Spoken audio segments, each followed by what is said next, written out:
मी भाषणाला सुरुवात करण्यापूर्वी एक सूचना केली, कोणाच्या तरी गाडीची चावी हरवली, सापडली तर आणून द्या. मी तुम्हाला एक सूचना करणार आहे की आपला खासदार पळालेला आहे, सापडला तर सोडू नका, अजिबात परत आणू नका. आता शेवटी जग असं झालेलं आहे की विश्वास ठेवायचा तरी कोणावर. आणि कायकांच्या नसा नसामध्ये गद्दारी भरलेली असते, रक्तामध्ये गद्दारी भरलेली असते. त्याचं हे मूर्तिमंत उदाहरण म्हणजे खाऊसाहेब वागचौरे. खाऊसाहेब आहे, जाऊ तिथे खाऊ. पण मी आता तुमच्या समोर येण्याआधी मला काही जण म्हणजे सतत सारखी भेटतच आहे. मला म्हणाले, साहेब हा शुभशकुन आहे. म्हटलं शुभशकुन काय, आपले 7 खासदार फोडले. ते म्हणाले नाही, तुमच्या लक्षात नाही आलं. म्हटलं काय झालं? या गद्दाराला पहिल्यांदा आपण 2009ला निवडून दिला होता, बरोबर नाही? आणि 2014ला हा पळाला होता. हा पळाला आणि आपलं सरकार आलं. म्हटलं चांगलं आहे, असं असतं तर आधीच पळवत असता याला. पण हे जिथे जातात तिकडे बट्ट्या बोलवतो. काँग्रेसमध्ये गेले, काँग्रेसचं सरकार पडलं. आता शहासेनेमध्ये गेले, त्यांचंही सरकार पडल्याशिवाय राहणार नाही. कारण ही शिर्डी आहे, साईबाबांची शिर्डी आहे, पवित्र शिर्डी आहे. इकडे श्रद्धा आणि सबुरीला अनन्यसाधारण महत्व आहे. कुठेतरी श्रद्धा असावी लागते, जशी आपली साईबाबांवरती आहे, जशी आपल्या कामावरती आहे, जशी आपल्या भगव्यावरती आहे. याची कोणावरच श्रद्धा नाहीये. रोज नवीन बाब, सबुरीचा तर पत्ताच नाहीये. जरा थांब, त्यावेळेला थांबला असता तर आपलं केंद्र सरकार आलं होतं. आता थांबला असता तर उद्या सरकार येणार आपलं आहे. पण एका दृष्टीने काही गोष्टी चांगल्यासाठी होतात. कारण आपण म्हणतो जे होतं ते चांगल्यासाठी होतं. त्याच्यामुळे उद्या जे काही चांगले दिवस येणार आहेत त्यावेळेला हे असे भ्रष्ट विचाराचे गद्दार आपल्यासोबत राहता कामा नये. म्हणूनच त्यांना ही दुर्बुद्धी किंवा सुबुद्धी देवाने दिली असेल. मी मंदिरात जाऊन आल्यानंतर नेहमीप्रमाणे चॅनलवाले होतेच, काय प्रार्थना केली. म्हटलं मी प्रार्थना हीच केली की या देशावरती आणि या राज्यावरती जे एक संकट आलेलं आहे, हे संकट हे अरिष्ट लवकर दूर कर. ही सगळी भ्रष्ट राजवट ही लवकर तोडून मोडून गाडून टाक आणि पुन्हा एकदा माझ्या देशाला सुजलाम सुफलाम आणि चांगले दिवस येवो, ही मी साईचरणी प्रार्थना केली. मग आणखीन काय बोललं? म्हटलं आता आणखीन काय म्हटलं देवेंद्र फडणवीसांच्या खुर्चीचं रक्षण कर. कारण बहुतेक त्यांचा पत्ता कापला जाणार आहे आता. हे मी जे बोलतोय हे तुम्हाला पटते की नाही पटते सांगा. मी काल परवापासून माझ्या मनात हे भिरभिरते. कारण आता काय होतंय की प्रत्येकाला हा निसर्गाचा नियम, मी कोणाचं वाईट चिंतणारा अजिबात नाही. कोणाचं वाईट व्हावं आणि आपलं भलं व्हावं ही दुर्बुद्धी मला कधी सुचलेली नाही आणि ती सुचू नये ही सुद्धा प्रार्थना मी साईचरणी केली. पण प्रत्येकाला कुठेतरी शेवट असतो. तसं आता 29 मध्ये काय होणार आणि यांच्यानंतर आपला वाली कोण ही चर्चा दिल्लीमध्ये भाजपात सुरू झालेली. मग प्रत्येकाच्या मनात अंकुर फुटायला लागले की तो झाला मी का नाही, मी झालो तो का नाही, तो झाला हा का नाही. आणि मग त्याच्यामध्ये असं कोणातरी वाटायला लागलंय की या रेसमध्ये देवेंद्र फडणवीस येऊ शकतात. मग यांचा पत्ता आत्ताच का, यांनाच आत्ताच बदनाम करून टाक आणि एवढं परेशान कर की या दिल्लीपर्यंत येताच कामा नये. आणि मग पंतप्रधान पदाच्या शर्यतीत कोण कोण आहेत तुम्हाला माहिती आहे. त्यांनी इकडे त्या शहासेनेच्या प्रमुखाला गद्दाराला सुपारी दिली. ही शहासेना आहे, दुसरी येते मिंदे सेना, एसएनसी गट. त्याला सुपारी दिली की याला गुंतव इथले येते. नाहीतर तुम्ही मला सांगा की जर का खासदार फुटतायत आणि फोडायचे तर आपण आपल्या पक्षात म्हणजे आपण नाही म्हणतोय, एकूण जनरल सांगतोय की आपण स्वतःच्या पक्षात घेणार का भलत्याच्या पक्षात पाठवणार. हिशोब सरळ आहे, स्वतःच्या पक्षात घेणार. कारण स्वतःचे खासदार वाढले पाहिजे.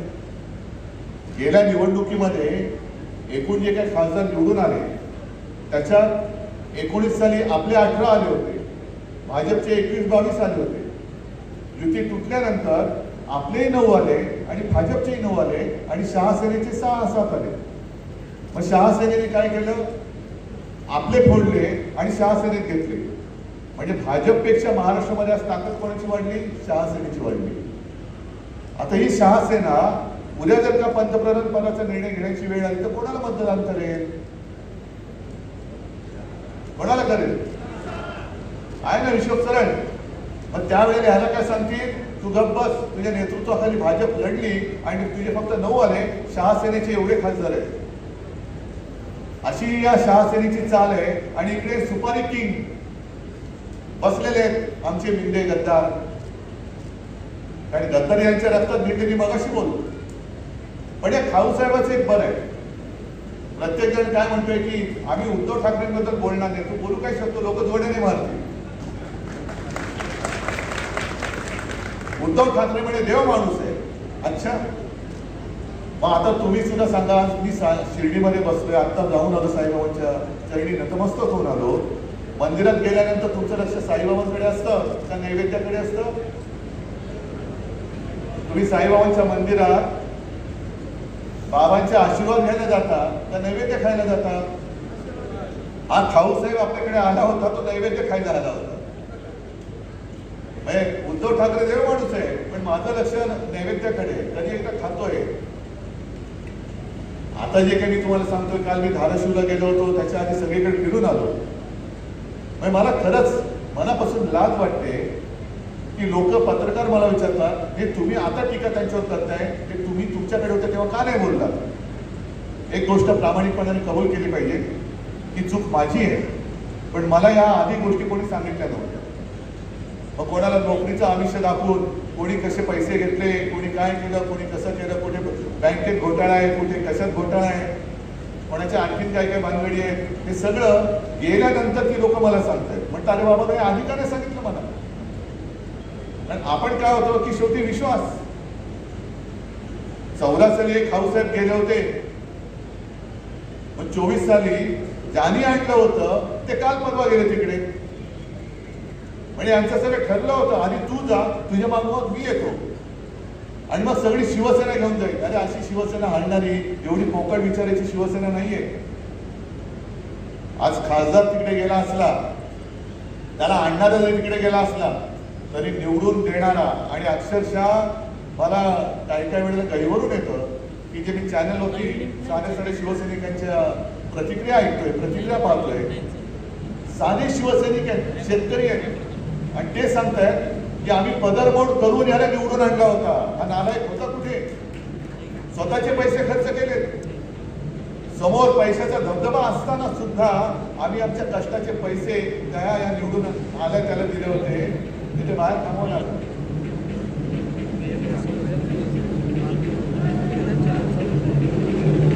हा बस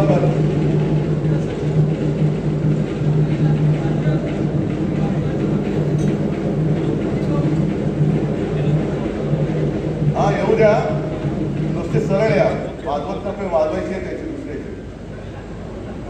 हा ठीक आहे. तर साधे शिवसैनिक हे आपल्या सोबत आहेत. आणि म्हणून मी काल धाराशिवला जी एक आठवण सांगितली, अक्षरशः माझ्या हृदयामध्ये कोरला गेलेला प्रसंग आहे. आणि तुमच्यापैकी अनेक जणांनी तसंच केलेलं आहे. माझी प्रचार सभा होती, प्रचंड मोठी प्रचार सभा होती, आणि प्रश्न लोकसभेला होताच, नेहमीच असतो आपल्याकडे की पैसा आणायचा कुठून. पण तुमच्यासारखे जे सोन्यापेक्षा जास्त मौल्यवान कार्यकर्ते आहेत, की पैशासाठी कोणी थांबत नाही, घाम गाळतात, मेहनत घेतात, आणि जो उमेदवार शिवसेना देते त्या उमेदवाराला प्रयत्नांची पराकाष्ठा करून निवडून आणतात. हे असं सोन्यापेक्षाही हिऱ्यापेक्षाही जास्त मौल्यवान भांडार हे मला शिवसेना प्रमुखांनी केलेलं आहे. आणि तिथे तेव्हा त्या एका शेतकऱ्यांनी एक बिचाऱ्याने बटवा आणला होता, आणि त्यांनी सांगितलं की उद्धवजी माझ्या हस्ते तुम्ही मला या उमेदवाराला द्यायचे. ओमराजे तेव्हाचा उमेदवार होता आपला.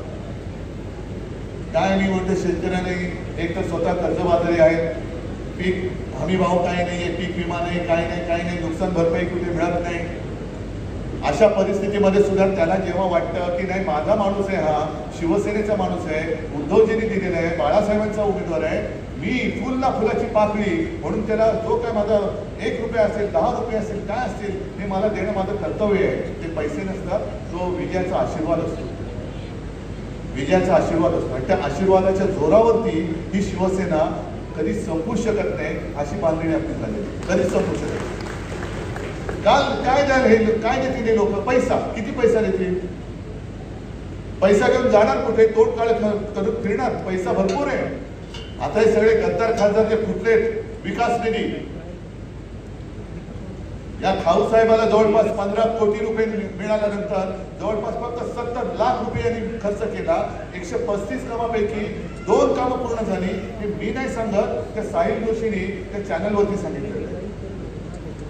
मग विकास निधीचा प्रश्न येतो कुठे?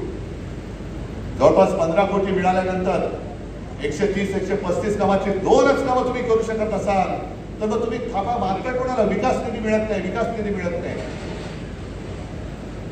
आणि विकास निधी जर का मिळत नसेल तर हा आणखीन एक गंभीर मुद्दा आहे. याचा अर्थ असा नाहीये की फक्त आणि फक्त भाजपच्याच उमेदवारांना मत द्या, बाकीच्यांना मत देऊ नका, असं होऊ शकत नाही. हा विकास निधीचा पैसा हा करदात्यांचा पैसा आहे, यांच्या हक्काचा पैसा आहे. कसा होत नाही माझ्या विकास शिर्डीचा? मी करून दाखवतो असं ठामपणाने सांगून त्यांच्या समोर उभा राहणारा इथला खासदार असला पाहिजे, जो हा नव्हता. त्यांच्या ढेके खालून जाणार नाही, त्यांच्या समोर छाती ठोकून उभा राहणारा खासदार पाहिजे होता. पण सगळा निवडतच करणार चालले. सगळे फुटाफुटीचे दिवस असे आले. नीटचे पेपर फुटत आहेत, ज्याच्यावरती लाखो विद्यार्थ्यांचं भविष्य अवलंबून होतं. तुमच्याकडे सुद्धा बरेच लोक नीटच्या विद्यार्थी असतील ना, कोणाच्या तरी मुलं आहेत का? कोण आहेत ना? का अभ्यास केला त्या पोरांनी? का अभ्यास केला? आई बाप कष्ट करून माझ्यापेक्षा माझा मुलगा मोठा झाला पाहिजे. मी नाही शिकू शकलो पण माझा मुलगा शिकला पाहिजे. त्या मुलाच्या खांद्यावरती जसं लातूरमध्ये झालं, शेतकरी एवढा कर्जबाजारी झालाय की त्याला नांगराला झुंपायला बैल नाहीये, त्याला पत्नीला नांगराला झुंपून शेती करावी लागते. आणि हे नालायक सगळे नीच राज्य करते खासदार फोडायला पैसा वापरताय, खासदार फोडताय. पण शेतकऱ्याकडे बैल नाही. तुम्ही सगळं बँकेने घेऊन गेलेले आहेत. कर्जाची नोटीस, वसुलीची नोटीस दरवाजावर लागले आणि एक खासदार फोडायला बसले नीच लोक, नालायक लोक. बातमी आल्यानंतर सरकारने बैल दिला. अरे बैल कशाला? यातला एखादा खासदार दिला असता तरी त्याचं काम झालं असतं. एखादा मंत्री दिला असता तरी त्यांनी नांगर ओढला असतं. एवढे बाजलेत लोक. पण सरकारने जो बैल दिला त्या बैलाच्या अंगावरती जोत ठेवलं, ती बैलच पडला खाली, बैलच खाली बसला. कारण बैलाला तरी देणार काय खायला? जिथे शेतकऱ्याला खायला जो अन्नदाता आहे त्याला खायला अन्न, घरामध्ये अन्नाचा दाणा नाही, तो शेतकऱ्याला पोचणार कसा?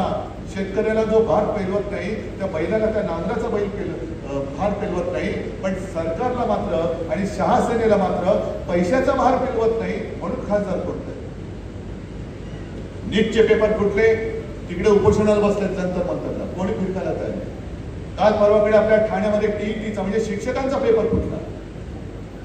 सगळं फुटतंय, खासदार फुटतायत, परीक्षेचे पेपर फुटतायत. पण अजून तुमच्या संतापाला वाचा का फुटत नाही हा प्रश्न तुम्हाला मी विचारला. संतापाला वाचा फुटली पाहिजे, आता आपण नुसतं सहन करायचं. हा फुटला, तो फुटला, तो फुटला. आणि मग आपल्या जनतेचं काय झालेलं आहे की जसं कोंबडीचा एक पिंजरा असतो ना, सगळ्यांना माहिती आहे की उद्या ती कोंबडी कापली जाणार आहे. पण जी कोंबडी पकडली जाते, कापण्यासाठी पकडली जाते, ती फक्त कलकलाट करते. बाकीच्या कोंबड्या पिंजऱ्यामध्ये मालकाने टाकलेले दाणे गपचूप खात बसतात. माझं काय तो बसतोय, पण त्याने हे कळत नाही तुला दाणे टाकून तो पोचतोय, उद्या तुला सुद्धा कापणार आहे, उद्या तुला सुद्धा कापणार आहे. आज दाणे टाकतोय, आज जी कापली जाते कोंबडी किंवा कोंबडं, त्याची मान पकडले म्हणून तो ओरडतोय, जीवाच्या आकांताने ओरडतोय. पण आता जर का त्याच्या मदतीला कोण धावून नाही गेलं तर बाकीच्या कोंबड्या सुद्धा उद्या त्यांच्या गरजेप्रमाणे कापल्या जाणार आहेत. असं कोंबड्याचं जीवन जगू नका आपण. जे शिवसेना प्रमुखांनी सांगितलं होतं की एकच दिवस वाघाचा जगा, 100 दिवस शेळीचा जगण्यापेक्षा एकच दिवस वाघाचा जगा, वाघ बनून जगा. तानाजी आता असं वाटतं की शिवसेनेवरती नुसतं फोडलं तरी शिवसैनिक काय करत नाही. आता दाखवा शिवसेनेचा राग काय असतो. आणि आणि अनेक जण आतापर्यंत आले, 40 आमदार पडले, शिवसेना संपली. अरे तुमच्या बरोबरती 9 खासदार आले. मग पुन्हा 9 पैकी 6 खासदार फुटले. आता शिवसेना संपली. अरे 9 काय, माझे 3 इकडे तर म्हणजे चौथा संजय राऊत आणि चौथे आपले तिकडचे राजाभाऊ वाजे, यांचा मला अभिमान आहे. या 4 खासदारांचा मला अभिमान आहे. तुम्हाला काय होते, यांना पैशाचा किंवा मंत्रिपदाचे ऑफर आले नव्हते? अरविंद सावंत आहेत, अनिल देसाई आहेत, संजय राऊत आहेत, राजाभाऊ वाजे. राजाभाऊंच्या वडिलांनी प्रकाश भाऊ त्यांनी सरळ सांगितलं की आम्ही घरी बसू, पण ज्यांनी आम्हाला उमेदवारी दिली आणि ज्यांनी आम्हाला निवडून दिले त्यांच्याशी गद्दारी करणं आमच्या रक्तामध्ये नाहीये. मला अभिमान आहे त्यांचा. याला म्हणतात निष्ठा, याला म्हणतात शिवसैनिक, याला म्हणतात श्रद्धा आणि याला म्हणतात सबुरी. आहे आज नाहीये, पण उद्याचा दिवस माझा येईल आणि येईल, नक्की येणार. कसा नाहीये, वर खाली सगळं होत असतं. सूर्य जसा मावळतो तसा उद्याचा दिवस सूर्य उगवतोच. मध्ये रात्र असते, पण रात्री सुद्धा दिवे लागतात हल्ली. काल मी धाराशिवला गेलो असताना मला तिकडे एक तलवार दिली आणि मग माझ्या डोक्यात असं आलं की अरे ही तलवार, धाराशिव म्हणजे आपल्या भवानी मातेचा जिल्हा, तुळजापूर. आणि आपल्याला सगळ्यांना माहिती की त्यावेळेला आई भवानीने मोगलांशी लढायला छत्रपती शिवाजी महाराजांनी तलवार दिली होती. पण तेव्हा जर का शिवाजी महाराजांनी असा विचार केला असता, अरे हा औरंगजेब एवढा बलाढ्य आहे, याच्याकडे एवढं सैन्य आहे, हत्ती आहे, घोडदळ आहे, तोफा आहे, अमुक आहे, तमुक आहे, पैसा अडका आहे, माझ्याकडे निधी नाही, मग कसा लढू मी पण जातो औरंगजेबाकडे, तर आपण राहिलो असतो. स्वाभिमानासाठी लढणं, स्वराज्यासाठी लढणं, जे हातात आहे त्या दिवशी लढणं. आणि मूठभर असतील पण निष्ठावान आहेत, त्या निष्ठावान मावळ्यानिशी त्यांनी त्यांना औरंगजेबाला टक्कर दिली. पसावर सगळे गद्दार आहेत, उपयोग नाही त्याचा, पण वज्रमूठ असलेले मावळे आहेत, निष्ठावान मावळे आहेत, ती एकच मूठ त्या पसावर गद्दारांची मारली तर ते गद्दार नुसतं नाबूद होऊ शकतात. हा इतिहास छत्रपती शिवाजी महाराजांनी आपल्याला शिकवला. आणि फोडाफोडीचं राजकारण आहे हे केवळ शिवसेना फोडण्याचं एवढं छोटं नाहीये. हा योगायोग नाहीये. इथे शिवसेना फोडली, शहासेनेमध्ये टाकली, तिकडे ममता बॅनर्जीचा तृणमूल काँग्रेस फोडला, मध्येच कुठल्या तरी पक्षात टाकला, आप फोडला, आणखीन काहीतरी केलं. हे सगळं जे काय कारस्थान चाललेलं आहे ते तुमच्या माझ्या सगळ्या देशाच्या गळ्याभोवती हुकुमशाहीचा पोलादी पाश आवडण्यासाठी चाललेलं आहे. जो प्रचार लोकसभा निवडणुकीमध्ये हे करत होते, आपकी बात 400 पार, का? कारण त्यांना डॉक्टर बाबासाहेब आंबेडकरांनी लिहिलेली घटना बदलायची म्हणून त्यांना 400 पार करायचं होतं. आणि मला माझ्या महाराष्ट्राचा अभिमान आहे की त्यांचं जे स्वप्न होतं, हे स्वप्न, त्या स्वप्नाचा महाराष्ट्राने चुराडा केला. त्यांच्या नाकावर टिचून महाविकास आघाडीचे 31 खासदार निवडून दिले आणि त्यांचे 400 पारचं स्वप्न त्याचा साफ त्याचे चिंधड्या उडून टाकल्या. मला माझ्या महाराष्ट्राचा अभिमान आहे. आणि मग त्याच्यानंतर त्यांनी जे आता विधेयक आणलं होतं त्याला मुलामा काय दिला होता? महिला आरक्षण. रोज महिलांवरती अत्याचार होत आहे. मुख्यमंत्री माझे हतबल आहेत, कारण वरनच त्यांची हातात आवडून टाकलेले की त्यांना हलताच येत नाहीये. आणि त्यांना कळलंय की आता त्यांची खुर्ची जाणार आहे, त्यांना सुद्धा अडगळीत फेकणार आहे. स्वतः मुख्यमंत्री, गृहमंत्री आहेत, तरी रोज कुठे ना कुठेतरी महिलांवरती अत्याचार होत आहे. अत्याचाराबद्दल कोणी बोलत नाही. पण महिला आरक्षण, महिला आरक्षण, अरे आजपासून द्या ना महिला आरक्षण. आज जे लोकसभेमध्ये 550 खासदार आहेत तिथून सुरू करत पहिल्या 550 खासदारांमध्ये महिला खासदार किती तुम्ही आरक्षण देताय हे आता बोला. मग उद्या 1000 होतील, 1500 होतील, 10,000 होतील, त्याच्यात आरक्षण नंतर बघू. पण महिला आरक्षणाच्या नावाखाली देशाचं विभाजन करण्याचा जो प्रयत्न होता तो आपण हाणून पाडला. का? कारण 2/3 बहुमत त्यांच्याकडे नव्हतं म्हणून तो हाणून पडला.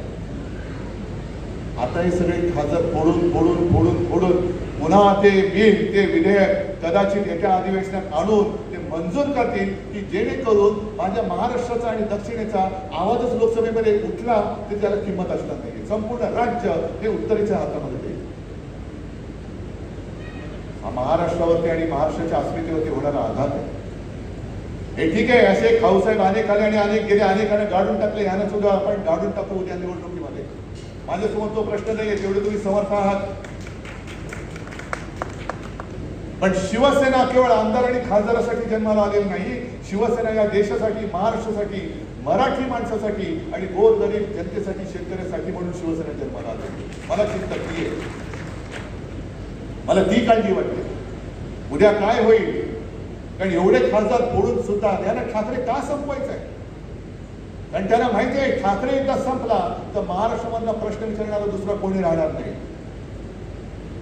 पण त्यांना हे माहित नाहीये की ठाकरे हा केवळ उद्धव बाळासाहेब ठाकरे नाही, या प्रत्येकाच्या आणि महाराष्ट्राच्या मनामनामध्ये बाळासाहेब ठाकरे घेऊन उद्धव ठाकरे ही व्यक्ती आहे, पण बाळासाहेब ठाकरे हा विचार आहे.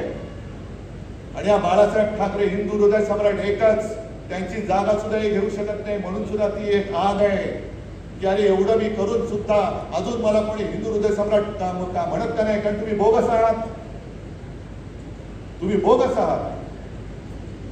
पण हिंदू हृदय सम्राट शिवसेना प्रमुख बाळासाहेब ठाकरे ही व्यक्ती नव्हती, तो विचार आहे. आणि तो विचार स्वाभिमानाच्या रूपाने प्रत्येक मराठी माणसाच्या आणि हिंदूंच्या नसानसामध्ये भिनलेला आहे. तो अशा किती शहासेना आल्या तरी तो उकडून बाहेर काढू शकत नाही, अजिबात काढू शकत नाही.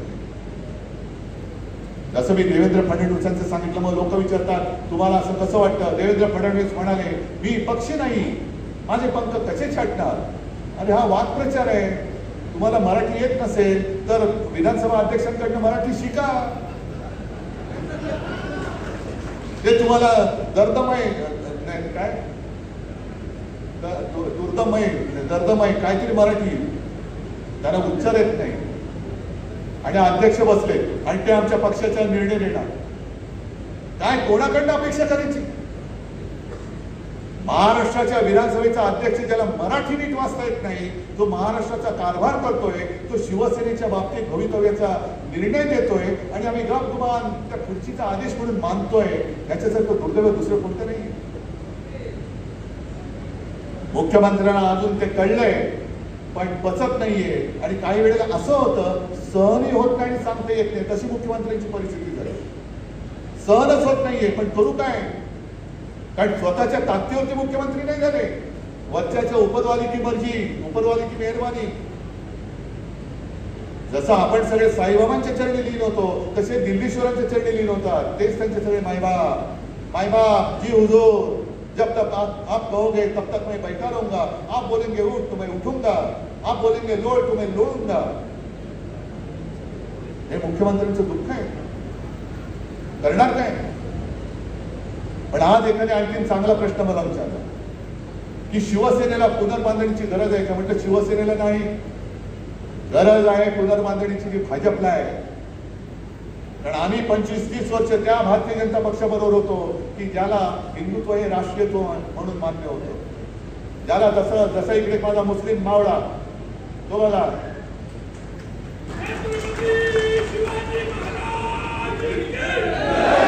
छत्रपतींचा जय जयकार करतोय, असेल मुसलमान, पण जो या देशाला मानतो तो आमचा आहे हे विचार देणारं शिवसेना प्रमुखांचं हिंदुत्व जोपर्यंत भाजपला मान्य होतं तोपर्यंत आम्ही भाजपसोबत होतो. आज जेवढ्या भाजपच्या कार्यकर्त्यांनी घरादारावरती निखारे ठेवून भाजप म्हणून पुनर्बांधणी केली, ते सगळेच्या सगळे या गद्दारांच्या पायाखाली लोळतायत, त्यांच्या चटया उचलतायत. गरज त्यांना आहे पुनर्बांधणीची. अरे कशाला उपरे पाहिजे तुम्हाला? म्हणून मी लोकसभेच्या वेळेला बोललो होतो, काही जणांना पटेल काही जणांना पटत नाही. या भाजपला राजकारणामध्ये पोरं होत नाही म्हणून तुम्ही आमची पोरं पळवताय, त्यांना माझा काही दोष आहे? तुम्ही पक्षाची बांधणीच केली नाही. इकडे बघा ना, एक खासदार गेला, अरे जाऊ दे ना, आम्ही दुसरा आणतो निवडून. किती न्याल तुम्ही नेऊन किती पळवाल? कारण आमच्या पक्षाची बांधणी ही पैशावरती झालेली नाहीये, उपऱ्या लोकांवरती झालेली नाहीये. आमच्या पक्षाची बांधणी ही हिंदू हृदय सम्राट शिवसेना प्रमुखांनी स्वाभिमान आणि जो एक मराठी अस्मितेचा धागा दिलाय त्याच्या बांधणीतून झालेली बांधणी आहे. हा भाजप आणि आपल्यातला फरक आहे. भाजपला पुनर्बांधणीची गरज आहे. आणि देवेंद्र फडणवीसांना म्हणजे अनेकांना दिल्लीत असं वाटतंय की हा माणूस उद्या माझ्याबरोबर पंतप्रधान पदाच्या शर्यतीत येऊ शकतो, म्हणून आत्ताच याचे पंख कापा. पंख कापा हा मराठीतला शब्द आहे, हा मराठीतला शब्द आहे. मग दुसरं काय कापायचं? पंख नाही तर नाही. म्हणजे मला देवेंद्रला विचारायचं, तुम्ही पक्षी नाही, मला पंखच नाही, बरं पंख नाही कापत, मग दुसरं काय कापू? ते संधी वापरतो तसा शब्द. पण हा पंख कापा हा शब्द म्हटल्यानंतर म्हणजे तुम्ही भरारी घेऊ नये अशी ज्यांची इच्छा किंवा तयारी आहे, हीच गोष्ट नितीन गडकरींच्या बाबतीत केली होती की नाही तुम्ही आठवा. कारण नितीन गडकरी आणि देवेंद्र फडणवीस यांना संघाचा पाठिंबा आहे. नितीन गडकरी पक्षाध्यक्ष झाले होते, भाजपाध्यक्ष झाले होते, देवेंद्र फडणवीस मुख्यमंत्री झाले, संघाचा पाठिंबा आहे. आणि हा प्रश्न मी संघाला विचारतोय की तुम्हाला मान्य असलेला तुम्हाला हवा असलेला पंतप्रधान होऊ नये म्हणून ही छाटाछाटी चालले, ही संघाला मान्य आहे का? ह्या प्रश्नाचं उत्तर मला संघाने द्यायला पाहिजे. होय, आम्हाला मान्य आहे, आम्ही ते म्हणतील ते, आम्ही सुद्धा त्यांचे गुलाम झालो आहोत. कारण नड्डांनी मागे म्हटलंच होतं की आता भाजपला संघाची गरज नाही म्हणून. ही सगळी मारामारी लक्षात घ्या. आणि तुम्ही कुठेतरी आपण अडकून राहावं. नुसते पेपर फुटत नाहीयेत, विद्यार्थ्यांची नशीब फुटते. नुसतं काही नीटचा पेपर फुटला, जय श्रीराम, टीईटीचा पेपर फुटला, जय श्रीराम, दुष्काळ पडला, जय श्रीराम, मालाला शेतकऱ्याच्या शेतमालाला हमी भाव नाही, जय श्रीराम. नाही, हे आमचं हिंदुत्व नाहीये. आमचं हिंदुत्व हे हृदयात राम, हाताला काम आणि शेतमालाला दाम हे देणारं आमचं हिंदुत्व आहे. घर पेटवणार आमचं हिंदुत्व नाहीये, तर घरातलं चूल पेटवणार आमचं हिंदुत्व आहे. आणि ते होऊ नये, मराठी माणसामध्ये मारामाऱ्या व्हाव्या म्हणून या सुपारी सेना काढलेल्या आहेत त्यांनी, शहा सेना काढलेली आहे. आपलेच लोक आपल्याकडे फोडतायत आणि आपल्या अंगावर टाकतायत. म्हणजे मारामारी कोणाची होणार? आपली. गद्दारांसोबत. गद्दार कोण आहेत? आपल्यातच गेलेले, आपल्याच. आता रक्ताची नाही बोलत, कारण त्यांच्या रक्तामध्ये गद्दारीचं रक्त मिक्स झालंय. पण भांडण आपण बसणार आणि राज्य कोण करणार? ती लोक. हे तुम्हाला पटते का? मला परत खासदार पाहिजे का? मला परत आमदार पाहिजे? आणि ह्यांचे जे मनसुबे आहेत, हे मनसुबे उधळून टाकण्यासाठी म्हणून मला एकदा खासदार परत पाहिजे. अगदी देशाचा पंतप्रधान कोणी झाला तरी महाराष्ट्राचा प्रश्न त्याच्यासमोर छाती ठोकपणाने मांडणारा मला मुख्यमंत्री हा म्हणून इथला मुख्यमंत्री मला शिवसेनेचा पाहिजे. जे गद्दार गेलेले आहेत, हे बघा ना, नीटच्या विद्यार्थीचे वडील, काय कोण उत्तर देणार याला? नीटचा पेपर फुटतोय, टीईटीचा फुटतोय, आणखीन कसले फुटतायत? कोणी कोणाला काही म्हणजे काल एक कार्टून बघितलं की एक जण एका ऑफिसमध्ये घुसतोय की आमचा पेपर फुटलाय, मंत्री महोदय कुठे? आणि तिथला तो शिपाई सांगतोय ते गेलेत खासदार फोडायला. पेपर फुटला त्याचं काही नाहीये, पण ते खासदार फोडायला गेले. असे हे फोडाफोडी करणाऱ्यांना कसं फोडायचं हे तुम्ही आता ठरवायचं. आमच्याकडे श्रद्धा आहे, सबुरी आहे, पण जी लोक बुरी आहेत त्यांचं काय करायचं हे सुद्धा साईबाबांनी सांगितलेलं आहे. आणि विकास निधीच्या गप्पा शिर्डीमध्ये नका सांगू. गरीबाच्या घरामध्ये तेल नसताना पाण्याने दिवा पेटवला म्हणून त्यांना आम्ही साईनाथ महाराज जय म्हणतोय. तेव्हा साईबाबा बोलले असते, अरे मी काय करू, तेल नाहीये, निधी नाहीये. त्यांनी पाण्याने दिवा पेटवून दाखवला. हा चमत्कार, एवढी शक्ती ही साईबाबांकडनं आपण एक कण नाही घेऊ शकत. असेल समोर सत्ता, असेल समोर पैसा, पण माझ्याकडे श्रद्धा आहे. मी जे काम करतोय त्या कामावरती माझी श्रद्धा आहे आणि त्या श्रद्धेचं फळ मिळण्या एवढी माझ्याकडे सबुरी आहे. पण त्याच्यामध्ये जो येईल त्याला तोडवण्याची ताकद सुद्धा मला साईबाबांनी दिलेली आहे. हा आत्मविश्वास घेऊन पुढे चला. आणि अजून 3 वर्ष आहे. 3 वर्षानंतर, 3 वर्षाच्या आधी हा शुभशकुन झालाय. कदाचित न जाणू साईबाबांच्या मनात असंही असेल या 3 वर्षामध्येच ते सरकार पडेल आणि आपलं सरकार येऊही शकतं. पण तुम्ही ज्या जिद्दीने इथे आलेला आहात, जोपर्यंत परत आपला शिवसेनेचा खासदार निवडून येत नाही तोपर्यंत शांत बसायचं आहे. कबूल? बस एकच तुमच्या हातातली मशाल, या मशालीने गद्दाराला निवडून दिलं, त्या मशालीची धग आता गद्दाराला कशी असते ती दाखवून द्या, एवढंच आपल्याला सांगतो आणि आपली रजा घेतो. जय हिंद, जय महाराष्ट्र.